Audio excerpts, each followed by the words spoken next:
Good evening, everybody. Welcome into the Villanova Basketball Report right here on BLS.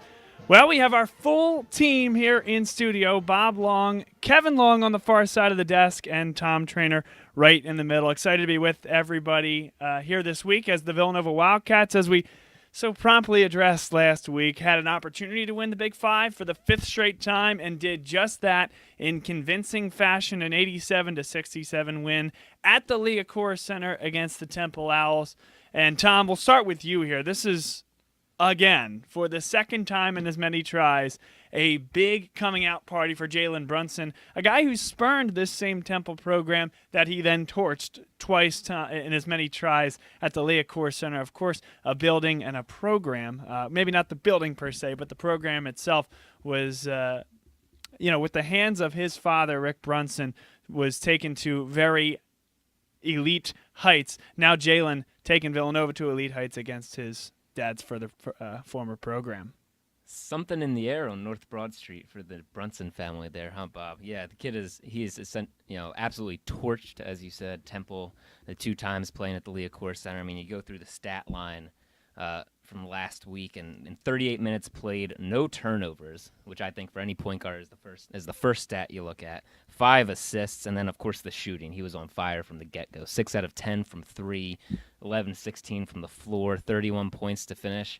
I mean, the kid was on fire. He was unconscious, ice in his veins, whatever you want to say. And I saw a tweet earlier on in the night from Dana O'Neill, the writer for ESPN, who said... Former writer for ESPN. My apologies.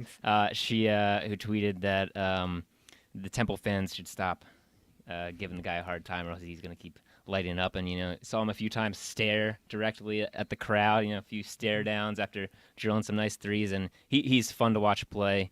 A smart player, and yeah, there's not much more you can say. It was just a great effort by him and an outstanding performance once again in front of the Temple fans. That game was down to 7, and Villanova gets off to the 20-point lead early, and all of a sudden it's down to 28-21.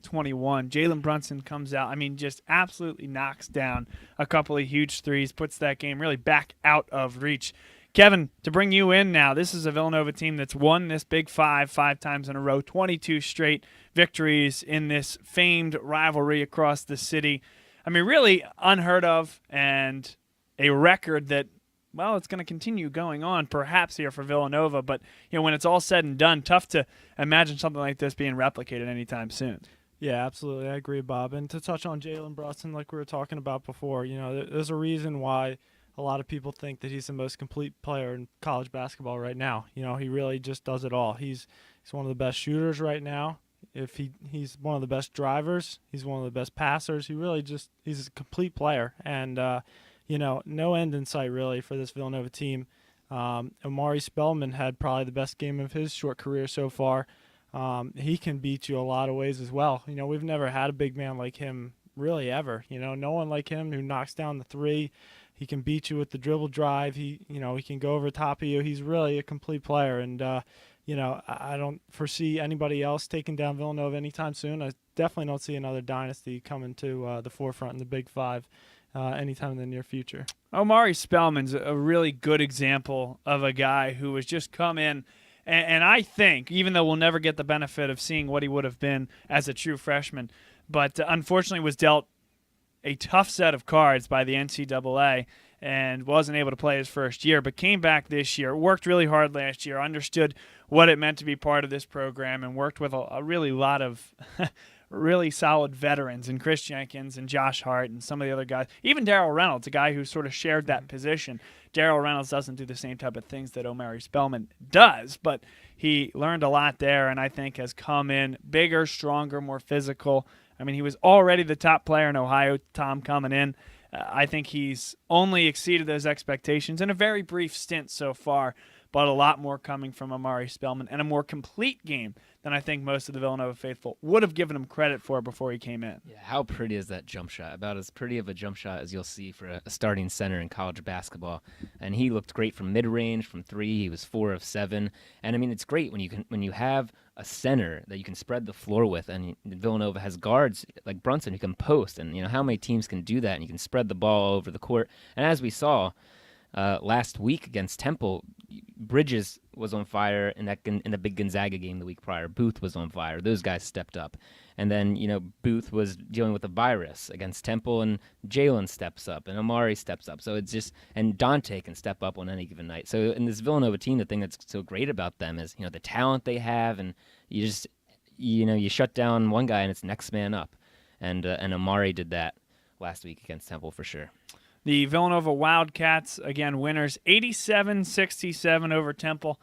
We can get in a little bit of the X's and O's here, guys, when it comes to this Villanova team, because against a man-to-man defense like Temple primarily played in that game, I mean, it's very difficult to stop this team with their spacing of the floor, the movement. They can get a high ball screen going when they need to. And obviously when you space the floor and you have guys that can shoot the three, it's where it gets so difficult. The other thing Villanova does so well is doesn't let the opponent get back defensively and set up in that half court. I mean, in that first half, it was unbelievable the amount of time that they were getting up and down the floor, and really the efficiency and rhythm with which they're able to get to the bucket in transition. They can finish really well. I mean, Brunson, maybe a little bit undersized at the guard position, is as good a finisher using his body, shielding the shot blocker, using the backboard, and using the rim in some cases as protection. It's really special, and I think that this team, again, we're not even through December yet, but runs about as well or better than any Villanova team I've seen in the past, and it doesn't hurt when you have athletes like Mikal Bridges, Dante DiVincenzo that love to get out, a big man with the ball skills of Omari Spellman, and a little guy in Jalen Brunson who just knows how to finish. Yeah, absolutely. And the only thing with that I worry about at times is right now they're running about a six-man rotation. It's December right now. It's early. They're all fresh. They're running pretty well. They're all very, very good athletes. But to run a six-man rotation for the entire year, Colin Gillespie's out right now. That's a little worrisome. Trying to get Cosby-Roundtree into the game a little bit more, try to get him some minutes. So that's something to monitor moving forward. You want to make sure that you're getting guys blows when they need them, get them out of the game, get them rested. You always obviously want to win these early games just as much as you want to win them at the end. But, you definitely got to make sure that you're set up to win in March and February when the games really count. And I think that's right. I think the depth, even with Gillespie playing, was an issue we saw in that Tennessee game in the Bahamas where you had guys get in foul trouble. And, they don't have the depth on the bench right now that they're accustomed to having. And, you mentioned Cosby-Roundtree. I think he's looked much better in the past few games. He's starting to be much more reliable on the defensive end especially, and he's just very active inside.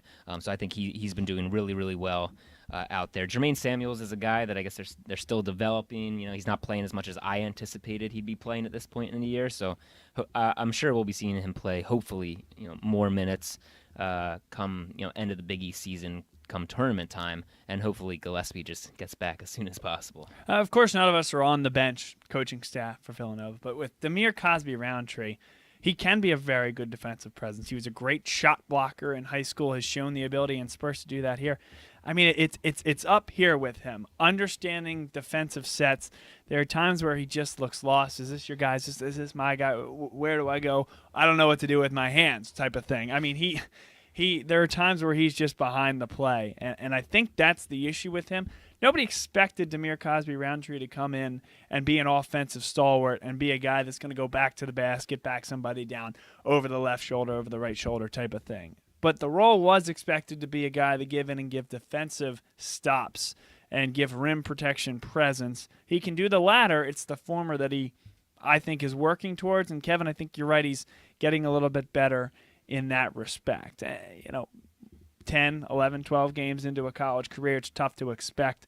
Coming from a system like Newman Goretti where, listen, Carl Arago would just let them essentially use their athleticism. That's why a lot of guys loved to go play with him. And not that they didn't have a good defense, because they absolutely did. But it was Cosby-Roundtree going strong side to weak side block, sometimes leaving him in. Littles would help, but sometimes on the baseline. He was a guy that, hey, go get that block. And it's a different system at the college level. Yeah, absolutely. I agree. What we need out of him for this year in order to be successful, he needs to do his job on defense. We don't need him to be the offensive star or anything like that. we talk about it a lot, and you put in Dylan Painter, all of a sudden the whole game changes. You go to Zone defense. You have to change your entire game plan for one guy. So having a guy like Cosby-Roundtree who can play the 4, even the 5 at times, we need him to be that big guy down low, and we can stay in our man defense. We can guard their center. That's the guy that we need. We just need a little bit of depth to help us out. Get Spellman out of the game for a time or two, and get him right back in when he's ready to go. But credit to Cosby-Roundtree, he definitely seems like he's already bought in. I've had I would agree. some conversations over the weekend about how difficult it is for some kids after being that guy on your high school team, or even we've seen it, I think, with Pascal a little bit, being the guy at Fordham, and then you're coming into a system, which I love, where you're asked to play a role and do your job. Very much like the New England Patriots, right?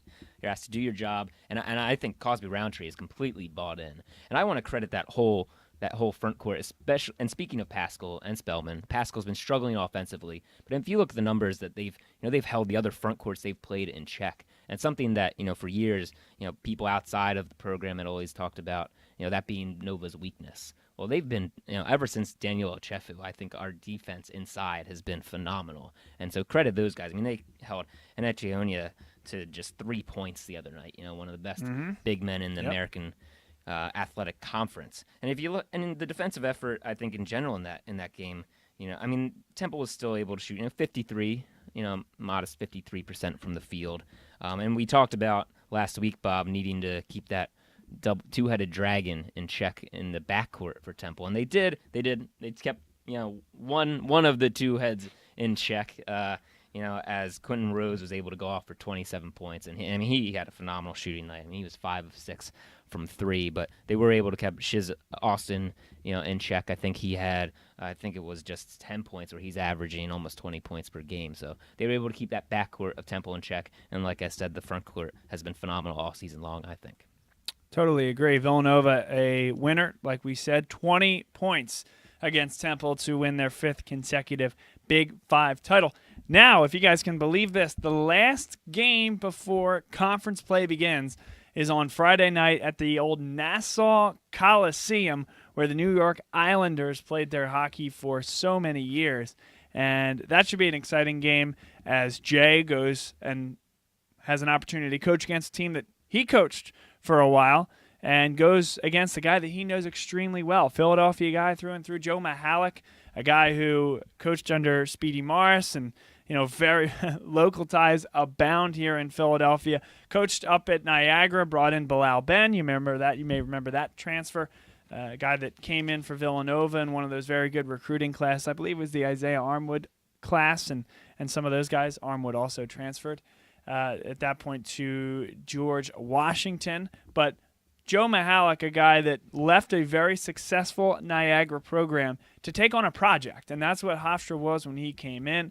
It was a program that was struggling big time. He's come in and restabilized the ship. They have a lot better expectations from a conference perspective this year. They have a decent record this year. I don't know that it'll be the best test that Nova will see. Obviously, when they go to conference play, you'll see some bigger matchups, but this more of a sentimental one for Villanova and for Jay Wright especially. Going up to cater to the Long Island faithful as well, getting some of those New York Villanova alums in the building, and this is a good year to do it, where you don't have the pavilion available and all the games are either at the Wells Fargo Center or you take the show on the road to Allentown or to Jake Nevin Fieldhouse, or in this case, Nassau Coliseum. Yeah, absolutely. I mean, this is going to be a chance for Jay to get back to some of his roots and things. And Hofstra, definitely no slouch here. They definitely believe in themselves. They think that they're going to compete in the CAA this year. Big win over Dayton earlier this year. Monmouth, Ryder, Stony Brook, a couple of key wins they have. Definitely not the program that they were a few years ago. They're up and coming. They're a little bit better. Team on the rise. A team that's going to challenge Villanova, maybe not. But, you definitely got to bring your best 40 minutes of basketball. You got to play hard. They're going to come out and play hard. Number 1 team in the nation. Everyone's gunning for you. You're going to get, a press for 40 minutes, and they're really going to give you a test. Yeah, and another great test against a quality backcourt. They have Justin Wright Foreman, who's averaging 23 points per game. That's got to be up there in the country. It's got to be, yeah, out of Queens, New York. And then they have Eli Pemberton, who's averaging 17.6 points per game, out of Connecticut, 6'5" guard. So he's got good size. And so that's two guys right off the bat that you have to keep an eye on. They're 7-3, and as you mentioned, some pretty good wins. Their losses to Clemson, Auburn, I guess down at the what would have been the Charleston Classic, where we also saw Temple won, correct? The Charleston Classic, and their team that I know Wright Foreman was quoted saying he thinks they have a shot to pull off the upset. Up at Hofstra, up at Nassau, the last time they played at Nassau, upset against St. John's in 2000 at that point, and so who knows if they can pull off the magic again. So these kids were how old when that happened? They would have been, I don't know, 5. All right. Well, maybe they were there. If that's not a good indicator of what could happen, I don't know what is. Yeah, that's right. Who knows? Wright Foreman maybe was inspired. Maybe that's right. He's a kid from Queens. He could have been there. Who knows? That's a good point. That's right. Local boy. That's right. But when you look at the stats, you look at defense. Ken Pom rating #1 in the country and top 10 both offensive and defensively. And Hofstra, they're sitting down at 142. They're in the 260s defensively. 58. Solid Ken Pom ranking offensively, so they're pretty efficient with the basketball, but not great defensively. So when you have a well-coached, efficient team like the Wildcats, I think they'll be able to find some holes for sure. So you mentioned some of the big wins Kevin did, actually, and one of them was Stony Brook. And before you say, well, Stony Brook, ask Providence College how easy Stony Brook is. Wow, part of a tough weekend for the Big East. That was actually a game that the Big East won this weekend. It was a 62-60 win for Providence, again, against Stony Brook. That game at the Dunkin' Donuts Center. Whew, man, Butler gets hammered against Purdue. Georgetown has the game essentially salted away against Syracuse at home, loses in overtime. Seton Hall loses at the rack to Rutgers. All of a sudden, that rivalry is it's considered reignited. If that's the case, boy, Seton Hall is not having the year that they want. Now, clearly, it's not that they've had a bad year so far, but that's a bad result for Seton Hall. And then Xavier really struggled with East Tennessee State. Now, we'll back it up. Just kind of railroaded through the teams there in the Big East. It's really been a phenomenal non-conference for this league so far, guys. A lot of really good wins, good success in the preseason tournaments, and in terms of that record and that ratio of wins to losses compared with other Power 5 conferences in non-conference games, which is pretty much every game played this year except for a handful in the Big Ten. You look at the Big East and say everything's going pretty well, just not the best weekend for the conference as a whole. Yeah, and it's paid off in the past few years. The conference has done really well in the non-conference schedule, and you see them getting 6-7 teams into the tournament, and I think that's what they were projected, about 7 teams again this year. And it's a big percentage, 70%. 70%, yeah. And how many other leagues can say that? Any? Does None. the ACC even? I don't think so. It all depends how you look at it, of Right. course, right? Because you could argue and probably would argue that the Big East was a more powerful conference when it had 16 teams and included the likes of Louisville, Syracuse, Pittsburgh, etc. But as we talked about at length last week, it's allowed programs like Providence and Seton Hall the opportunity to make these strides in a league that isn't quite as dominated from the top. That conference clearly never got close to 70%. So it is, of course, all how you look at it. There's just not quite the bottom feeders that the 16-team Big East had back in the day, and in part it's because it's allowed some of those programs at the bottom, St. John's, to some extent Providence, to make those strides up, and nobody's really getting left behind. Perhaps sans DePaul. Yeah. We've seen teams like Providence and Seton Hall, teams that never really made it with the big teams in the Big East, and they've really stepped up here in years past and really impressed and have been constant top 25 members, and they really have embraced the new Big East, and they took advantage of it to the fullest extent. Right. Yeah, and super happy to have teams like Xavier and Butler had not so much this year, but has had some really solid years. Creighton off the bat was the conference champion in the first new conference tournament or new regular season, correct? No, Villanova was, but did Creighton? What do you Did ask? I'm Creighton- sorry. Creighton in the first conference tournament, Creighton lost. Did they get upset or did they win? Providence won, think- right? Providence. Did Creighton beat us in the semifinals, and then did Providence that was upset the year them? the Cats lost twice to Creighton. Right. The Right. first was the Right. Ethan Rogge Yes. experience. Yes. Yes. They're down 27-8 in the first 5 minutes of the Right. game. He's Right. just hitting balls from half court. Gus Johnson, I was actually watching highlights of that, believe it or not, a couple weeks ago. And Gus Johnson is just losing his mind. Guess what Raft was doing every time Rogge hits a three? He was just laughing. He just it's like, what I are you remember kidding that. me with this? If you get a chance to go back and watch that, it was unbelievable. You were not happy that night. No. You get a No, little I upset was- with I this was team there. doesn't play good I was defense. in the student section. Well, that's been so.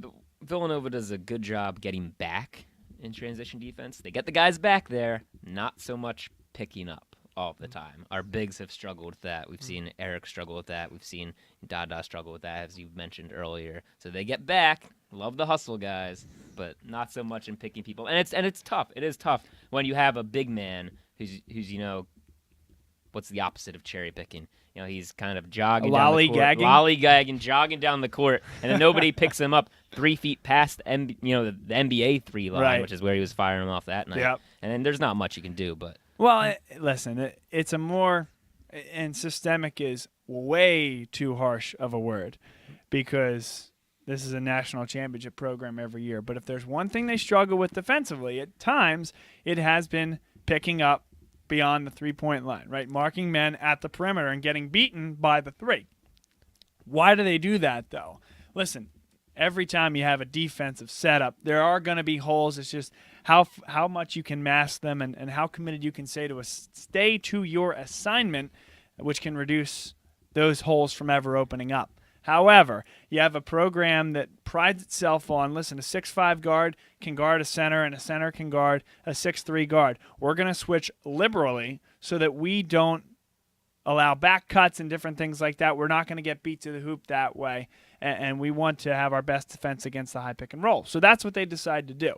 However, a lot of times that necessitates a double team, so you come in and try to double in the corner. Villanova very aggressive, even to the extent they do the three-quarters court pressure with Mikal Bridges at the top. Well, if a team can move the ball well enough, maybe a skip pass here or there, that's the hole in an aggressive defense like Villanova plays. So that's why they've been plagued at times by the three-point ball and why the perimeter defense hasn't always been up to the championship caliber, say, as some of the other things Villanova does. I don't think it's a criticism per se. It's just an observation. If there's anything that Villanova, from a defensive standpoint, hasn't been top of the top with, it has been until they figured out the zone defense in 2016. That's right. You were not. You were speaking of which, you were not happy when they started playing zone defense. But I was Jay, not. After seeing Virginia pick them apart, I was not happy about that at all. no, but they Said, figured this is it never out. gonna work. But Played they it against Buddy Hield in Oklahoma, Yep, and they stuck with it, and it paid off for sure. yeah, There's a reason why Jay wright's that coach. Yeah, and reason they don't listen to me. that's right. Well, you don't Who know does? that. You don't know that. don't know that, They might right. be watching or watching on podcast. Well, But- back then I didn't have this That's a good platform, point. So there you go. Yeah. Eric Pascal is Oh, going and to be playing by much the way- better perimeter By defense the way, now. apologies to Ed Cooley and the Bryce Cotton-led Friars, who did win the Yeah. inaugural new Big East tournament. in That- that was- 2015, Bryce so- Cotton that was and a the year we young lost to Chris Satan. Dunn. Yeah. That was the year we lost to Seton Hall in the first Yeah, round. Yeah, That Step was back. it. That's right. good That times. Was that Sterling Gibbs step back? I believe no. That was what the heck was his name? What was his name? Not Whitehead, Oh, right? Was no, it no, Whitehead? Whitehead's after. No, he was a great player. What was his name? He was a 6'5", 6'6" type guy. Really good player. Did a lot of everything for them. Look that up if you could. Trivia question for the Bob Long sports fans out Yeah. there. Yeah, throw message it on Facebook. Help us out, Facebook guys. Live. Yeah. Facebook Live. In fact, we'll get on that. But once again, Villanova Basketball Report. That's our name.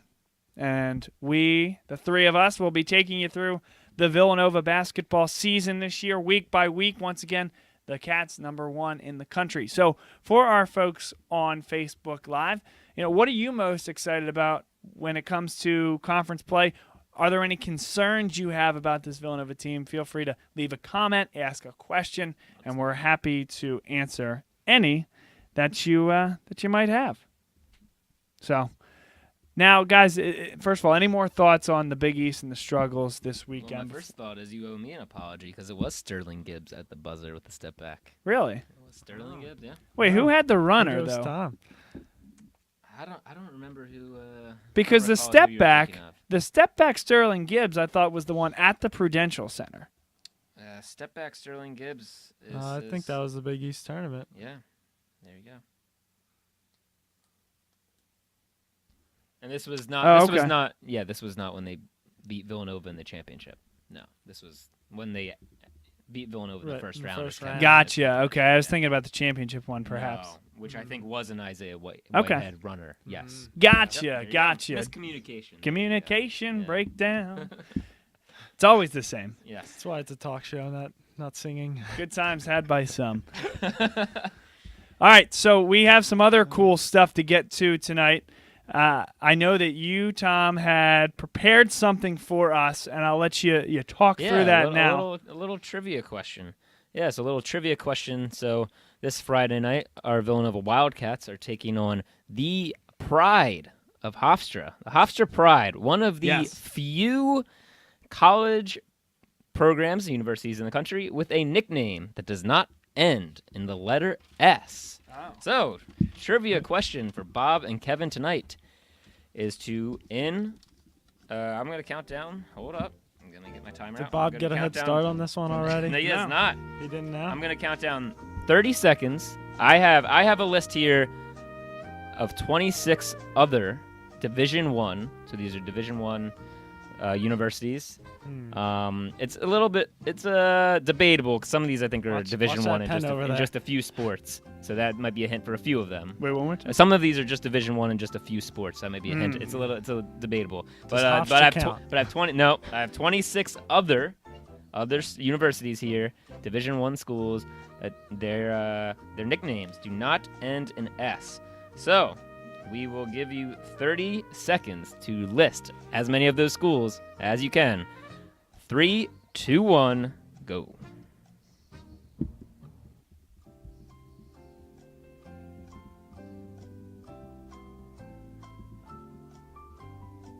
Twenty seconds left.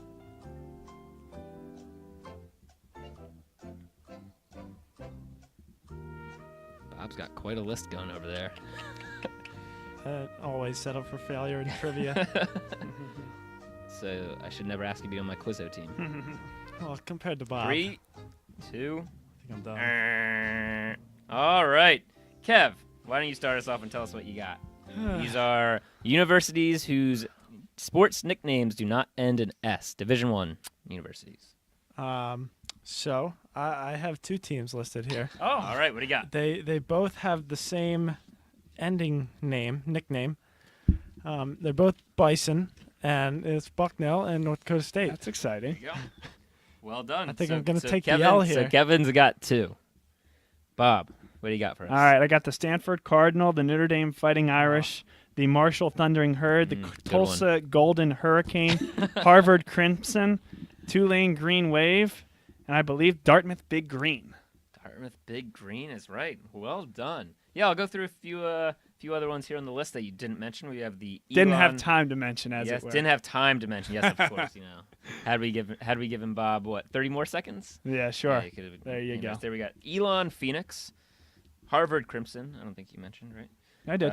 You did. Okay. Did you the Illinois Fighting Illini? Yeah, didn't say that, There but you that's a go. good one. That's a good one. UMass Minutemen. Do we have the Navy Midshipmen? We I know did there's one not. here. We have the NC State and How did Nevada I miss Wolfpack. that one? NC State and Nevada Wolfpack. Yeah. Going to the back here, Syracuse Orange. Yep. St. John's, Red Storm. And we got the St. Francis, PA, Red Flash. Yeah, that's a good one That's there. a good one there. That's a real good one. And then here we go. Here was one that the hint I gave you beforehand. Union College Dutch Men and Dutch Women. Yeah, I can't believe we didn't get that. Now, I am actually disappointed I didn't get North Dakota Fighting Sioux. Should have gotten that one. And William, you didn't say William and Mary. I did not say William and Tri. Mary. Yep. fellow Villanova CAA football. Yes, fellows. sir. There you go. Yes, sir. All right, man, Bob. You should have struck a deal beforehand. Could have made that bonus points for your, Yeah. for your season-long Double spread jeopardy. challenge. I would have There you never go. agreed. Yeah, wise man you are, Kevin. Colors that end in purple for 100. This color ends in purple. Shout out to the Saturday Night Live crew, Will Ferrell. Phenomenal.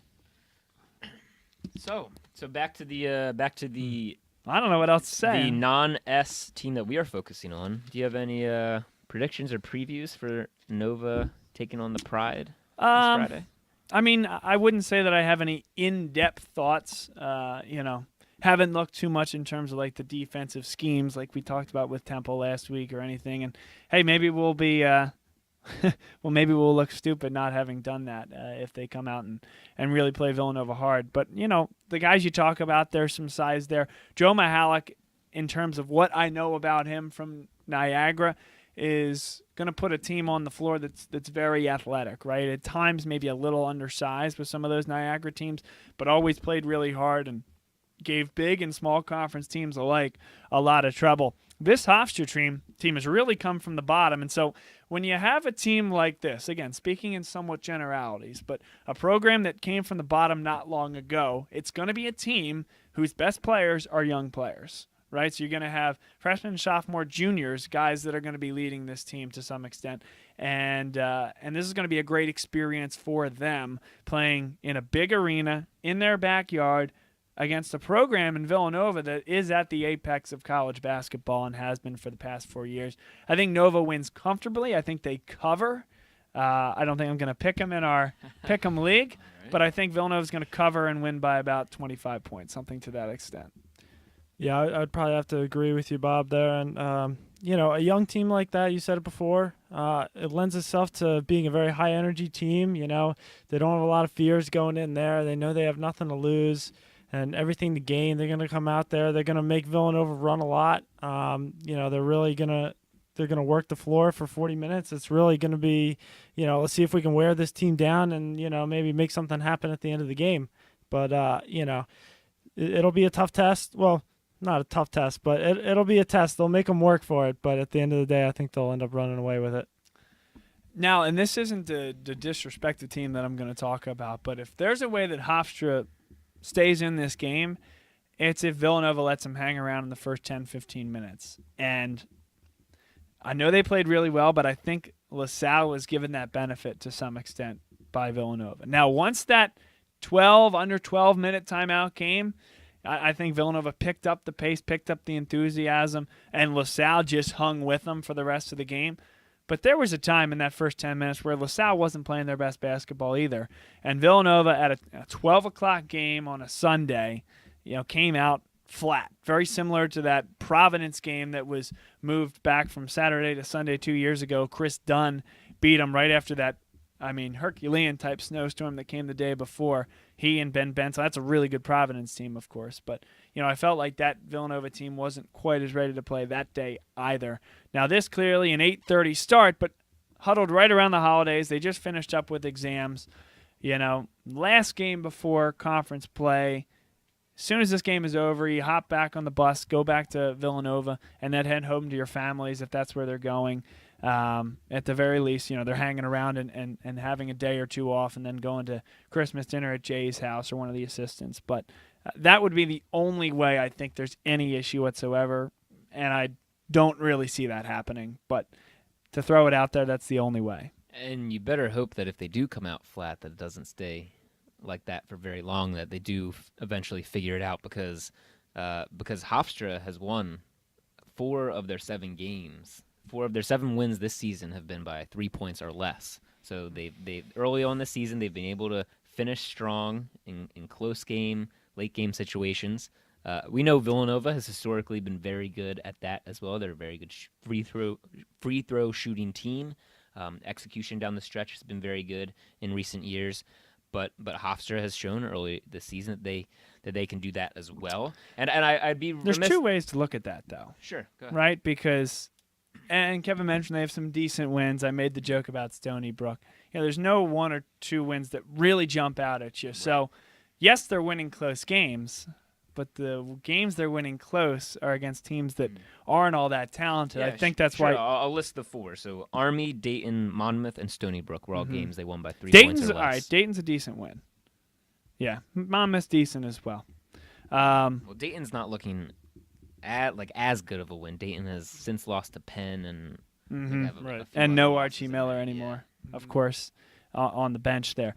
But anyway, point being, that's why that line balloons very large. But you're right. There's no substitute for winning close games. It's just another way to look at that. Right, and one other thing I do want to mention. I mentioned how well the interior defense has been this season for the Wildcats, and I did one other player. I mentioned Wright Foreman and Pemberton in the backcourt. Up front, Hofstra, look out for, I'm going to totally butcher this name, but Rokas Gustis is a 6'9" center from Lithuania who came over, played at Oak Hill Academy for his high school, his prep ball, who's averaging 8.8 points per game and 10.5 rebounds.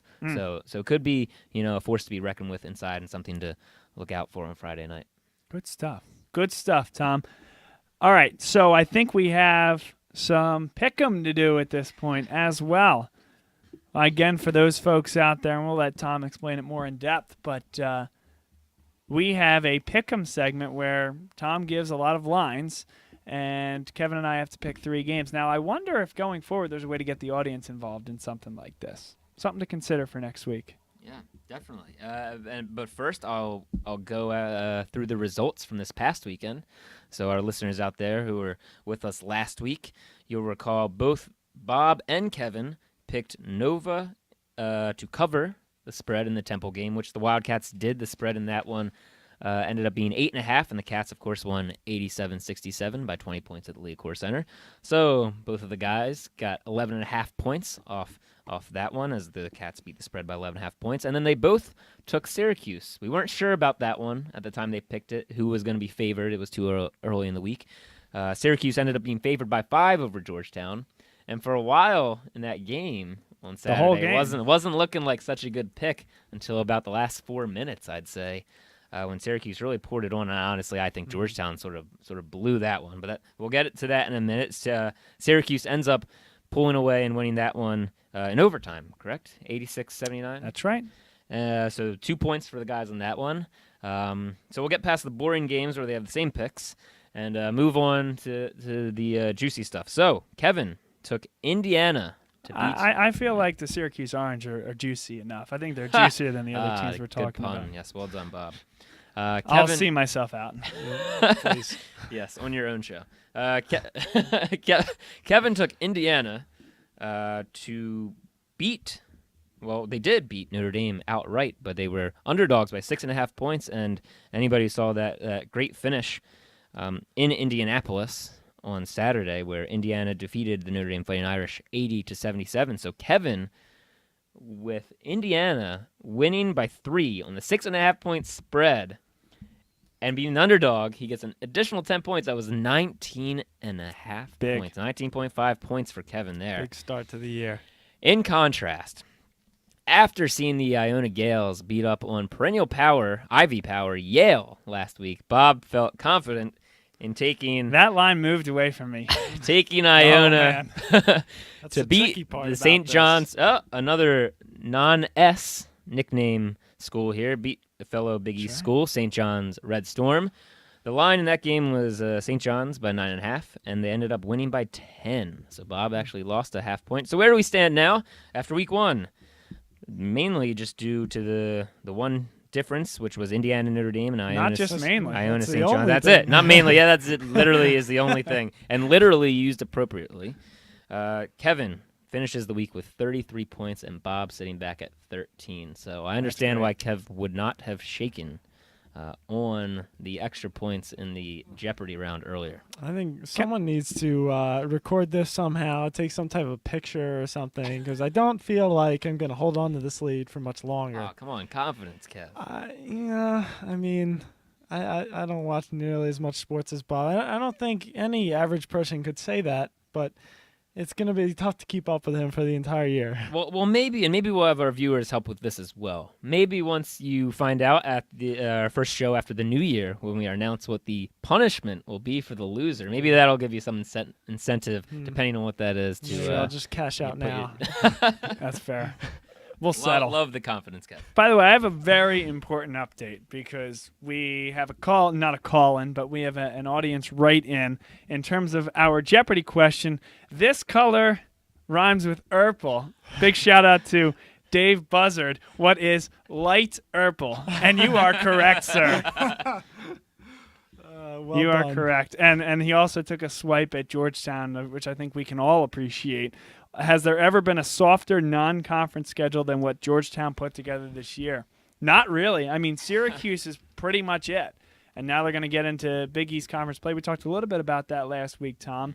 8-0, they're on a short list in terms of undefeated teams. Why are they not getting more respect? Well, there's a reason they were unranked. There's a reason they were unranked. That's exactly right. And, Dave, to your point, you have Patrick Ewing, who came in, by the way, only had so much control over this schedule based on when he came in. He came in as a late hire.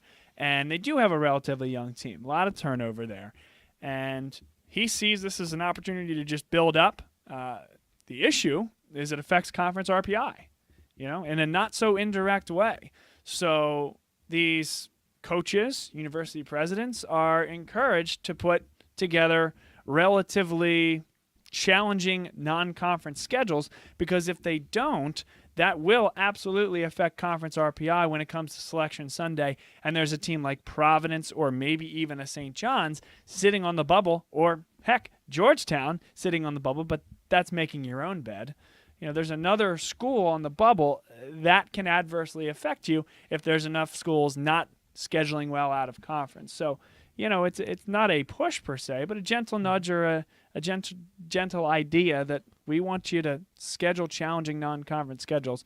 Georgetown, for their own reasons, didn't do that this year. And Georgetown, not only are you're hurting the conference, but more importantly for them, hurting themselves. You could be a bubble team sitting there with 20 wins and not getting into the tournament. If you're 20-8, but now all of a sudden you have 6 or 7 losses in conference, and you're not doing yourself any favors by playing a week out of conference schedule. On the other hand, though, we've seen similar approaches in college football. This is really the first college basketball team that we've seen to go out of their way, schedule a really easy non-conference schedule, build up some early wins, build up that resume, not even necessarily for the NCAA tournament, but more for, recruits and prospects and things like that, trying to build up a good record, say, hey, we won 20 games and we're in the Big East Conference, come here.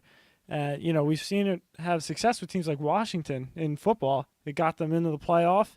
Now they're a much better team for it. So, it's not working for Georgetown. You try to do something about it. You got to give them credit for trying to do something different and go out of the norm for college basketball. What they didn't try something different with is the coaching the search at the coaching position. And Tom knows where I'm going with this because we talked about it last week. So John Thompson Jr. was a good coach and was a legend. What do? We hire his son who runs the Princeton-style offense. And he had some success there for some time. But then you hang on to him for 5 years too long. What are we going to do? Program's in shambles. Let's bring back Patrick. I think it's still to be determined. And frankly, I think he has the chance to be a better coach than John Thompson III was. But again, it's going back to that well. I mentioned Michigan last week as well. They got lucky with Jim Harbaugh. They did not get lucky with Brady Hoke. They slimmed down their coaching search to only people that went to this institution.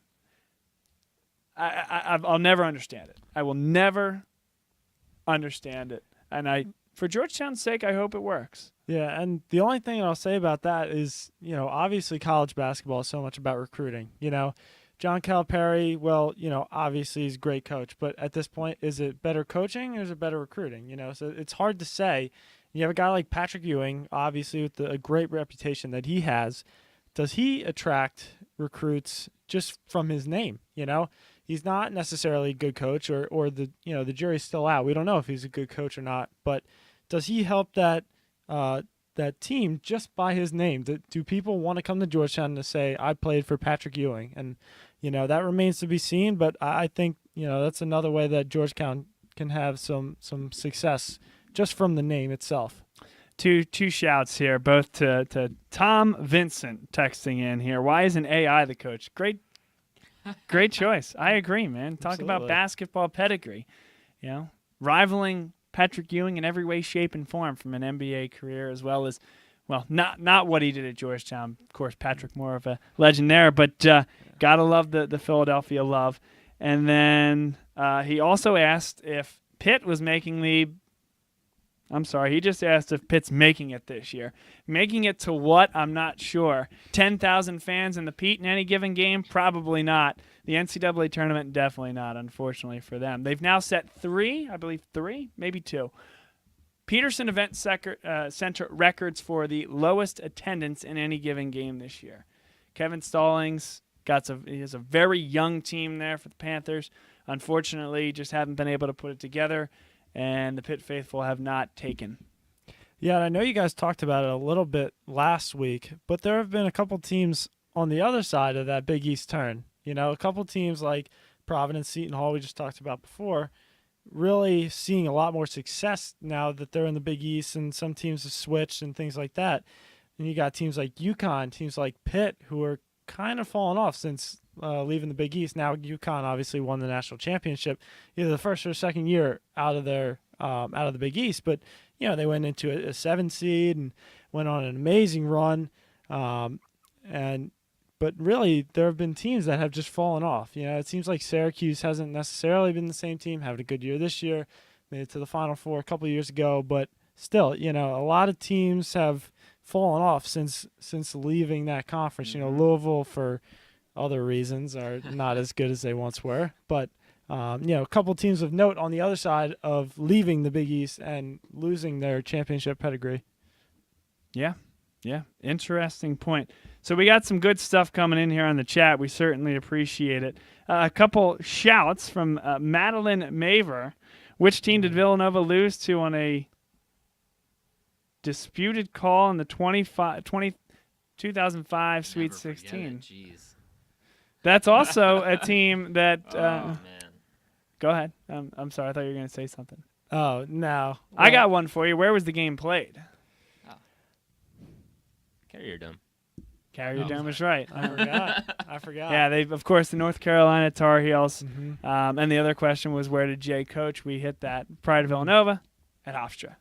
So anyway, good stuff there, all about all around it, and keep giving us a shout on the Facebook Live, and we'll get back to that in just a few minutes because we have some business to attend to here. Yes. So we just talked about last week's results. Let's see how the guys will shape up this week.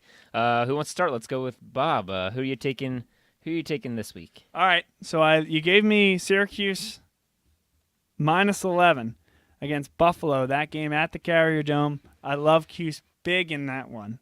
Give me the orange. I like Gonzaga over San Diego State. That line doesn't come out or hasn't come out yet, so I'm a little bit concerned. But I'm willing to take it because Gonzaga, coming off a humbling game this weekend, struggling, I believe, to win in overtime. But they did, in fact, win. I think they're going to get hit on the line, but then they're going to come back a lot stronger because that's still a very good basketball team. So whatever that line is, I like Gonzaga. And then I like Creighton. You gave me -9. I think that line moves considerably before that game against UT Arlington. But since you gave me the line, I won it, and I won it at -9.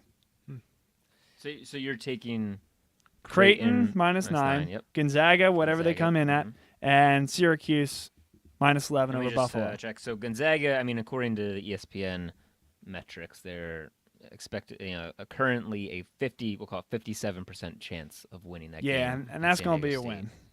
win.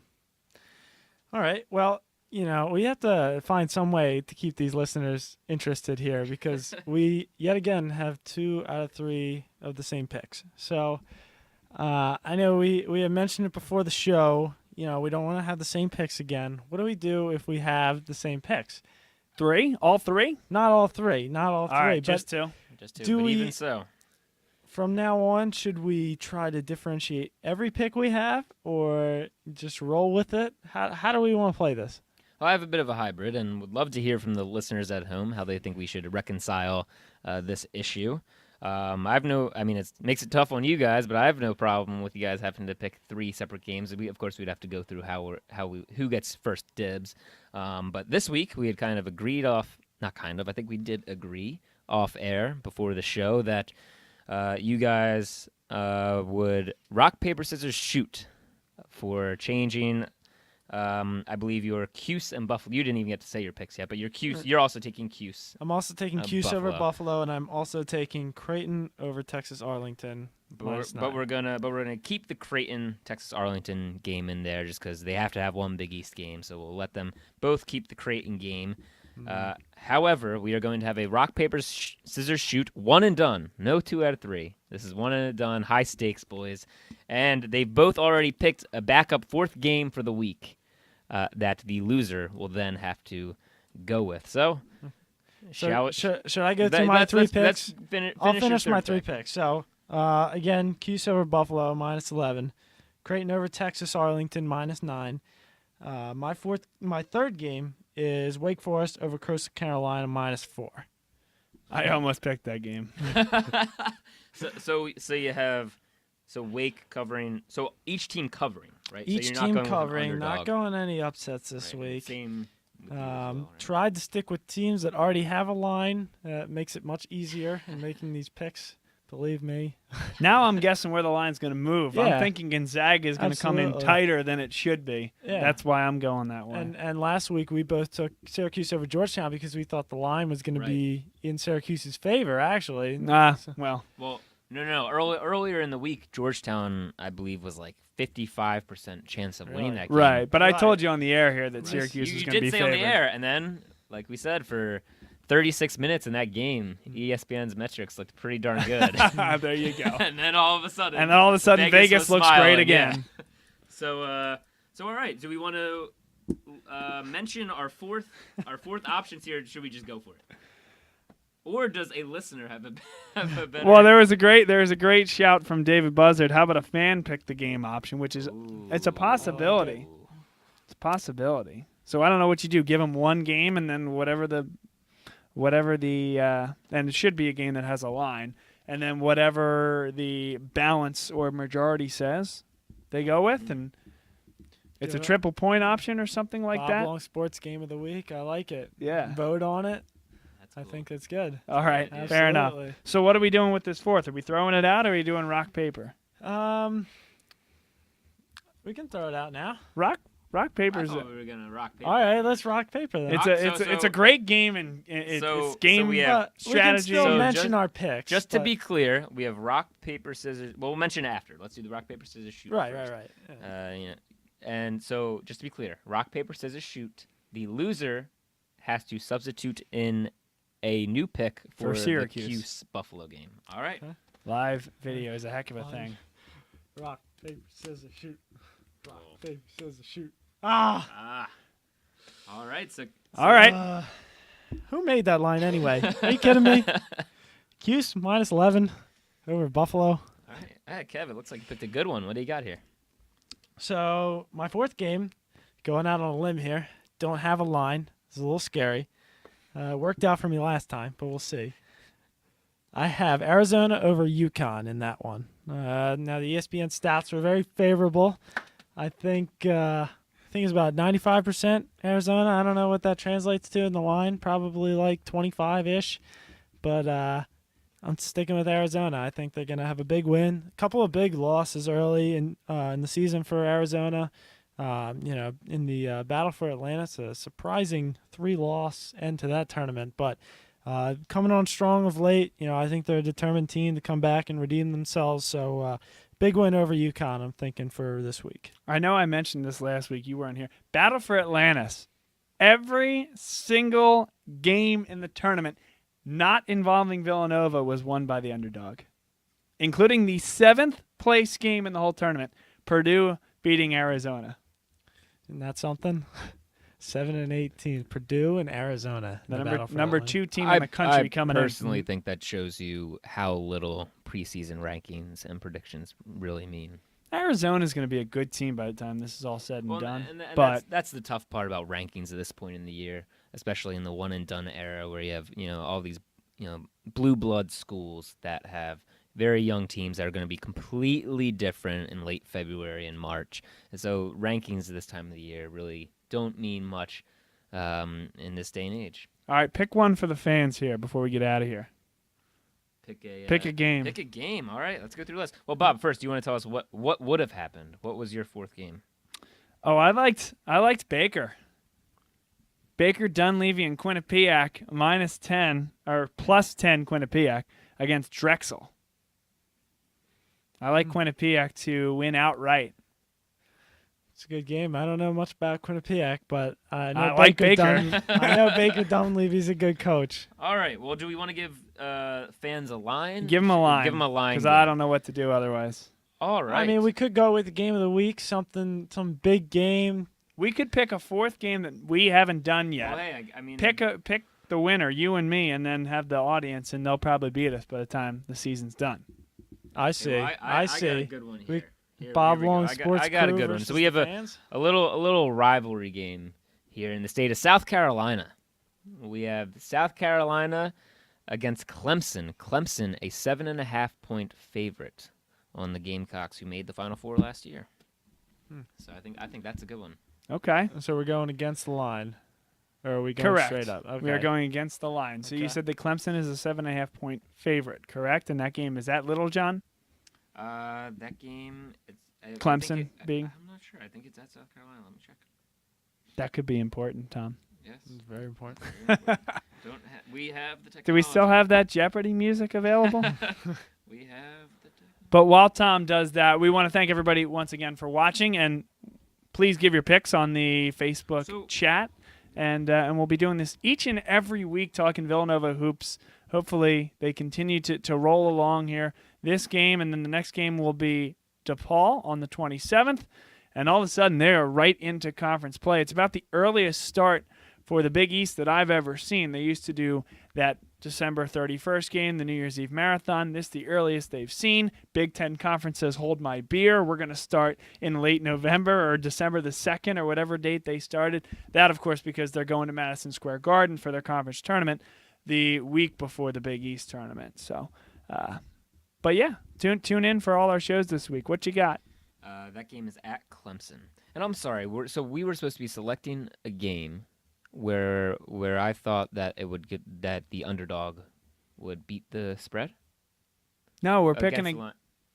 What did you mean? So we're picking against the line. talking to the mic. So when you said we're picking against the line, what do we? I just meant We are with the line as instead opposed to straight instead up. of picking a Yes. winner. Yes. Picking with the line instead of picking a winner. Yes. Yes. Yep. So that game is at Clemson. So once again, shout for the fans out there watching. Gamecocks +7.5 or Clemson -7.5. That game is at Little John Coliseum. That's a place I really want to get to at some point in my life. That'd be a lot of fun, especially when Clemson's good. So, Is there any basketball arena or football stadium that you don't want to get to at some point in your life? I don't know. Tom, you could start going, instead of the teams that don't have the letter S in the nicknames, you can just start asking what the names of these arenas are. Oh, Ooh. that'd be a good one. I think I might take Bob again in that Yeah, one. I'm just gonna tip my hat and leave the set. He'll say, the Palestra, I'm out. Palestra, yes. So anyway, I'm going to go with Clemson, actually, covering. No P.J. Dozier, no Sindarius Thornton. It's not the same team. Clemson looks really good this year. Yeah, I would have to agree with you there. Clemson at home. Clemson seems like a really strong team. South Carolina, haven't seen much of them this year, but lost a lot from last year's team, so I'm taking Clemson. All right. Very quickly, we have a slight advantage for South Carolina on the listener side. So we're either going to be one up or one down unless we get a pick very quickly by one of the members of the audience, which we'll kind of do our sign-off, give it one last check, and then that's your ball game. But great interaction on the listener side. Certainly appreciate everybody checking in. Kevin, any last thoughts about the Hofstra game or anything else? No, really just got to come out strong. Coming off exams, you never know. These still are 19 to 21-year-old kids. They still can come out groggy after exams. Hofstra's going to be ready to go. You know that. They're going to be going in for the number 1 team in the nation. So if they come out strong, they take care of business in the first 10 minutes or so, it should be smooth sailing for the Cats in that game. 19 to 21 kids, and Eric Paschal. And Eric Paschal, sometimes lost in his own right, but that's for another day. Oh, that's not what I was getting at.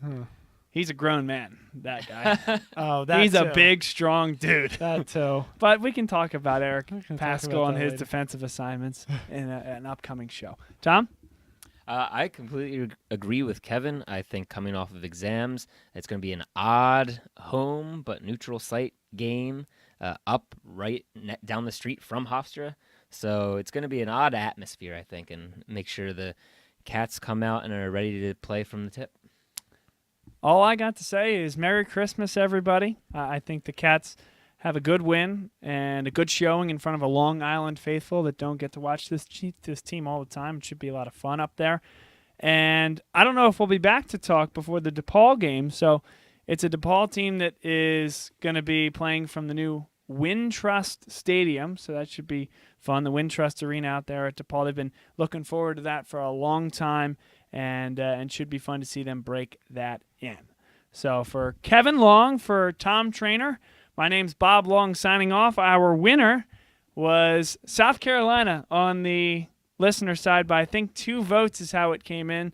Kevin and I have Clemson, so it's us against the audience, and we'll have fun playing that all year with you folks. But enjoy your evening, and we'll talk to everybody soon.